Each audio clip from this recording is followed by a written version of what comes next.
இன்னைக்கு பிக் பாஸ்ல பாத்தீங்கன்னா ஒரு வழியா விஜயவர்மா வெளியே அனுப்பிட்டாங்க. விஜயவர்மா செகண்ட் டைம் சம்பந்தமே இல்லாம உள்ள வந்தாரு. அதே மாதிரி ஒரு ரூம்குள்ள அடிச்சு அப்படியே வெளியே அனுப்பிட்டாங்க.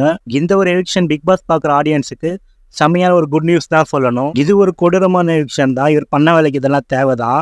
மெயின் டோர் வழியா கெத்தா வந்துட்டு பின்னாடி டோர் வழியா வெளியே போயிட்டாரு. மாயா மட்டும் ரொம்ப ஷாக்கிங்கா இருந்தாங்க. ஏன்னா இவர் மாயாக்கு பண்ண வேண்டிய வேலையெல்லாம் பண்ணிட்டாரு.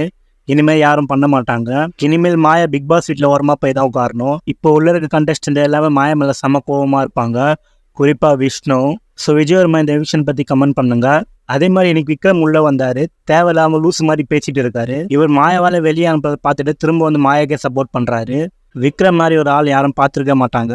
இதுல வேற மாயா நீ தான் டைட்டில் வினர் சொல்லி உள்ள வந்து ஜால்ரா அடிச்சுட்டு இருக்காரு. விக்ரம் பத்தி என்ன நினைக்கிறேன்னு கமெண்ட் பண்ணுங்க. அப்படியே இந்த வாரம் யார் யார் எவ்வளவு ஓட்டிங் வாங்கிட்டாங்க பார்க்கலாம். ஃபர்ஸ்ட் பிளேஸ்ல பாத்தீங்கன்னா அர்ச்சனா இருக்காங்க. 1,94,454 வாக்கு வாங்கியிருக்காங்க. செகண்ட் பிளேஸ்ல மணி இருக்காரு. 60,414 வாக்கு வாங்கியிருக்காரு. மூணாவது பிளேஸ்ல தினேஷ் இருக்காரு. 43,126 வாக்கு வாங்கியிருக்காரு. ஃபோர்த் பிளேஸ்ல பாத்தீங்கன்னா மாயா இருக்காங்க.